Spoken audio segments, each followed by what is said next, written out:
Hello, let's try this again. This is take two. As soon as I was about a minute into the video, and then our giant schnauzer, even though she was just outside with us for an hour, all of a sudden we'd barely been in for about 15 minutes, and she decided that she needed to go out again. And she wasn't really doing anything. She was just sniffing at the grass and all of that other stuff. But so much for that. Teresa asked me to do the video today. She's back working on the bedroom, trying to organize things back there, and I would rather do the video than clean up the bedroom. So today is I believe it is Sunday, October 8th at 5:23 in the p.m. It's been a beautiful day. The high today has been only about 65. And one of the things I really, really have to laugh about a lot is when we were in Wyoming, 65 degrees would be short and t-shirt weather and running around outside and everything. And here we go outside, and I have to take heavier shirt, and then I took hoodie out for Teresa just in case she got too cold. But we sat out in the sun, and it was just absolutely gorgeous. So yesterday we stayed home most of the day. We had to go to Nashville briefly, so we did that yesterday evening. We watched the original Avatar movie. We watched that a couple nights ago, and I know I've seen that dozens of times, and I still cannot believe what a phenomenal movie that is. And also, Teresa Teresa got us the Disney Plus streaming service, and they had Avatar 2, The Way of the Water, I believe is what it's called. And, actually, I think I liked the second Avatar movie better than the first one. So, definitely highly, highly recommend it. I believe they're going to start working on a third Avatar movie. And um, I can't wait to see that. And I would imagine it's probably going to be several years because of all the special effects and computer graphics and everything. And it just amazes me um, what they can do with CGI. I remember thinking it was back in the 80s, there was a movie called The Last Starfighter.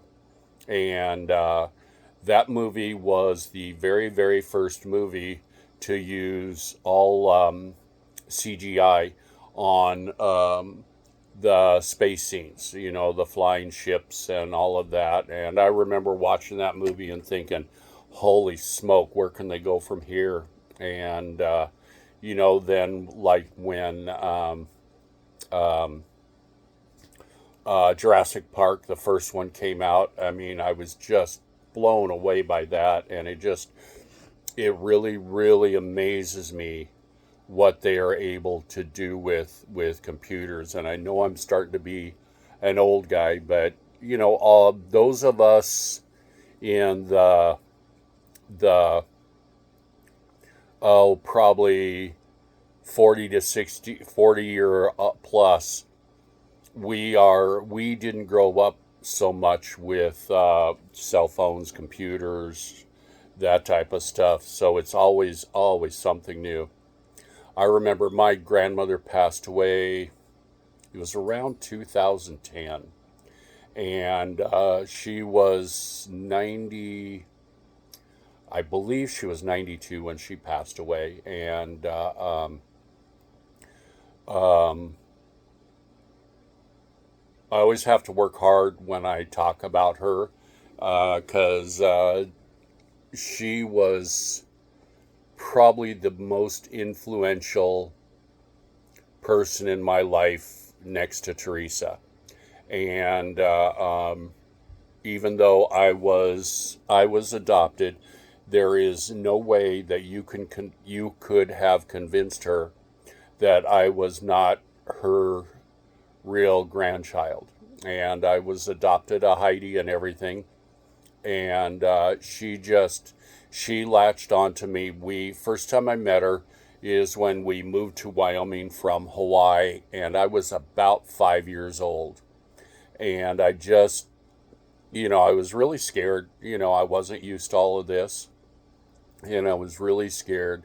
And there was something about her nature that just made me feel welcome.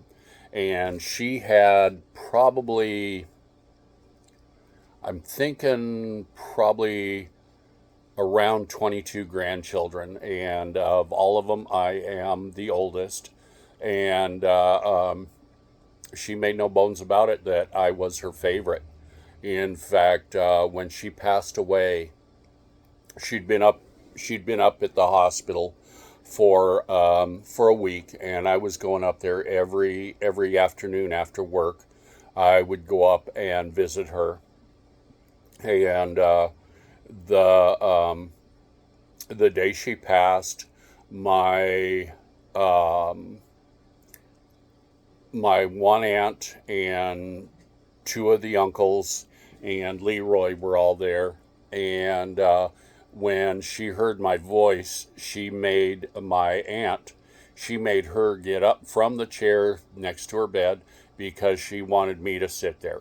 And she was just, by that time, she could hardly say a word. And all she wanted to do was just sit there and hold my hand. And I had to go pick up Teresa because I got a really early start. And I had to go pick up Teresa. And it seemed like coming back, we hit every single red light. Um, if I remember right, I think we hit a train that we had to wait for and everything. So our trip was really, really slowed down on getting back. And we found out that about 15, 20 minutes before we got back to the hospital, that she had passed away. And Teresa said that she, knowing Grandma, she probably waited until I was out of the room before she passed. And, knowing her, she didn't want me to see that, and I am not surprised. But there's always that one special person in your life that Grandma was always 10 foot tall and bulletproof, and she could solve any problem in the world, and she could fix anything, and she could cook anything, and she was just an absolutely incredible lady. I I still think about her every day, and it's been at least 13 years since she's passed, and I still have a hard time because I still have a tendency to tear up if I think about her too much, and I'm so grateful that Teresa got a good chance to know her. Um, when she was staying out at an assisted living facility there in Casper. Teresa'd go out there 2 or 3 times a week and just sit there and visit. And it was funny because you just go out there, and we'd all be very, very content just holding her hand. I'd sit on one side of her, Teresa'd sit on the other, and we just sit there and hold hands. And a lot of times we wouldn't say anything, and it was just, it was one of those connections that you make with the person that it might just be once in a lifetime, but it leaves it leaves such a profound effect on you that she was an amazing lady. She really was. So I'm going to change the subject now before I start before I start tearing up. And one of the things Teresa wanted me to tell you guys about is I had a brush with the law, and I was probably about 22, 23, and this was way before I met her. And a friend and I were supposed to go fishing for a weekend up to a lake about 100 miles away from Casper. And I was supposed to pick up this friend of mine about 5:30 in the morning, something like that. It was really, really early. So I had my truck all packed up ahead of time the night before. So when I got up, all I had to do was go out, start up the truck, and take off. And I was heading on over to pick him up, and he lived about 15, 20 minutes away from me. And I was going down one of the main streets there in Casper, and I saw two police cars following me. And so I just took the normal route that I always took, going over to this friend's house. And I was making a left turn, and turned on my blinker and made the left turn. And about that time, both cop cars hit their lights. So I pull over. I cannot figure out what I'd done, because I was always very, very careful about speeding and making sure I did all of that other stuff. So I pull over, and these two guys pull in. One's right behind me, and then one is just kind of out in the street but off to the side. And about this time, 4 more police cars come around from the front, and all 6 of these cars have me, they've got a half circle around me. And as soon as they pull over, doors come flying open, and these cops are hiding behind their doors. They've got their guns drawn and everything. And I have my window rolled down. And of course, I can't let things go just simple deal. So I had my window rolled down, and I said something like, all this for a speeding ticket. And then one of the police officers asked me, or ordered me, to get out of the truck. And so I did. And he told me to walk toward the headlights. And there were 6 pairs of headlights. So I asked which pair, and they told me not to be a smart ass and walk back toward behind me. And I'm walking back. I am not a little guy, if you guys haven't noticed. I'm about 6 foot tall. I'm about 280 pounds. And this one cop, he comes up to grab me, and he's just a little guy. He grabs my arm, he goes to throw me up against the car, and he tries 2 or 3 times, and it just doesn't work. So finally he tells me to put my hands up on the car, and he's frisking me and going through all of everything. And then I've got another officer that's asking me all these questions about what I'm doing out about this time of morning, where I'm going, where I came from, this and that. And I keep asking them what I did, what I had done, and they wouldn't answer me. And I look over, and they have the back of my truck opened up. I had a camper shell. I had a little Chevy Love 4-wheel drive with a camper shell on it. And they had the back of the truck open. They had both doors open. They're pulling stuff out of my truck. And I'm trying to figure what's going on. Finally, somebody says, well, we have picked you up under suspicion of armed robbery of a convenience store out in North Casper. And my heart sunk, because I drove by that C-store all the time. And they were asking me all these questions and everything. Finally, it comes down to later that the guy who had robbed that C-store had the same. He had a Chevy Love, and it was the baby blue color. I don't know what else it had on it, but they let me go, and I was fine until I got over to this friend's house, and I sat down, and then all of a sudden my nerves just were gone. And it took me a while to stop shaking and get comfortable. And I was never much of a coffee drinker, but I actually drank a cup of coffee that morning. And so we laughed about it, and he and I got on the road. We were heading up there, and we get, maybe 30 miles out of town, and all of a sudden a seagull does a face plant into my windshield, and Dipstick thinks, okay, I'll just turn on the windshield wipers, and all that did was manage to spread seagull guts all over the windshield. So we had to pull over, and we took a snow brush and water and cleaned it all off and everything. Finally got going. Then we get up to this reservoir, and the area we're planning on camping is known for a lot of rattlesnakes, and we weren't too concerned about that because we had a tent with a floor on it, and it had the zipper that closed up all the way, so there's no way a snake could get in the tent with us. But we were wary.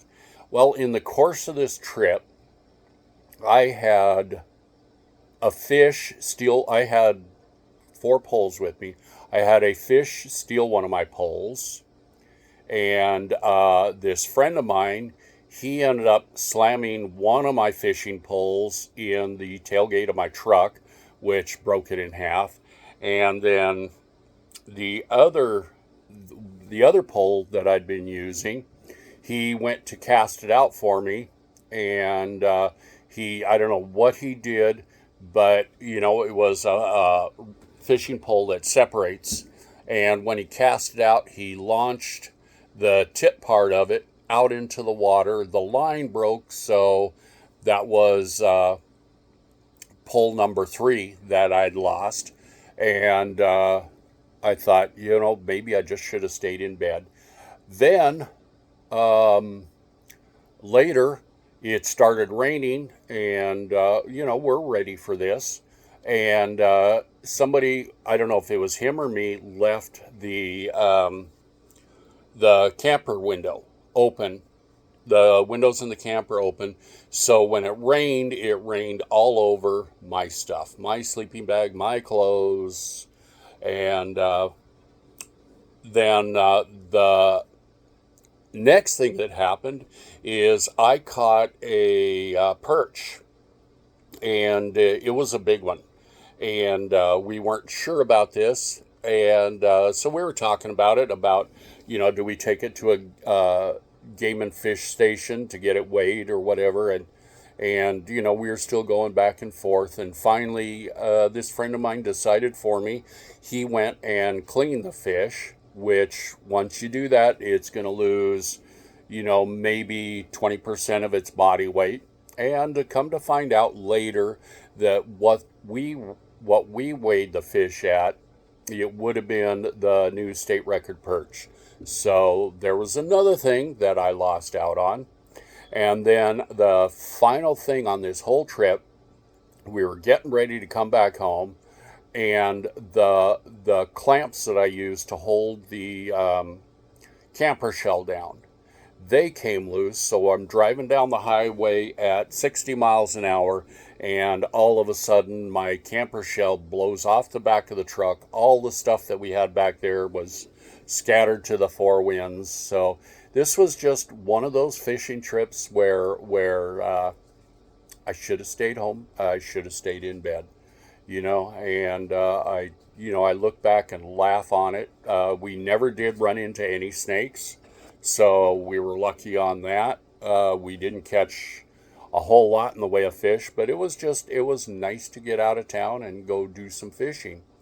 And that reminds me, I still got to get my North Carolina fishing license. Got to get my act together and get that done. So we're still working on the resin stuff. I still got to get the crosses that we have done. I still need to get them listed, and then I do want to pour another cutting board, and I do want to pour a tray, like a serving tray. We've got the molds for the tray, and we got the handles and everything. And I want to do a serving tray. I've got a spear point that is about 5 inches long. All of the arrowheads and spear points and stuff that I have were actually purchased from a reputable company that all of their points were made by modern day knappers. They weren't. They're not. They're not from 150 years ago. So they are legal. And I think if I did have some of those, I would definitely not use them in the resin pouring. So my goal this week is to get the stuff we have made and finished. I want to get that stuff listed. I want to get some more stuff poured. So that's what we got going on. So I thought I went ahead and did this video for us. It's not just for Teresa, it's for us, because both of us have a hand in it. And so, if there's any questions you guys have, if there's anything that you want us to talk about, leave it down in the comments, and we will definitely gladly do what we can. Unless it's a subject that is just, maybe it's a little sensitive, or maybe it's just it's not something that we really want to delve into. But I hope Kathy, I hope you are doing very, very well. Teresa keeps me updated on what you guys are doing around the farm up there.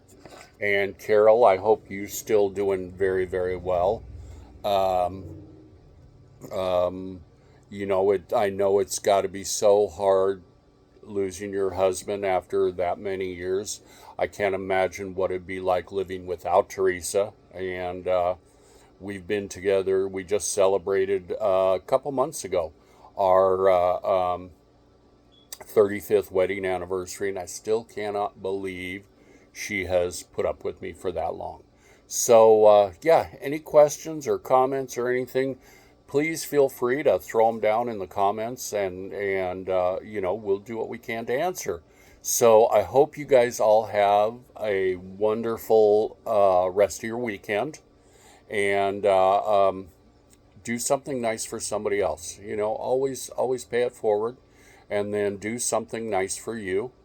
And remember, we love you, and you guys have been such a source of comfort for us for so long. So I can't think of anything else. So I'm going to say goodbye, Teresa. She's got her headphones on. She can't hear me. So we will talk to you tomorrow. So bye, y'all.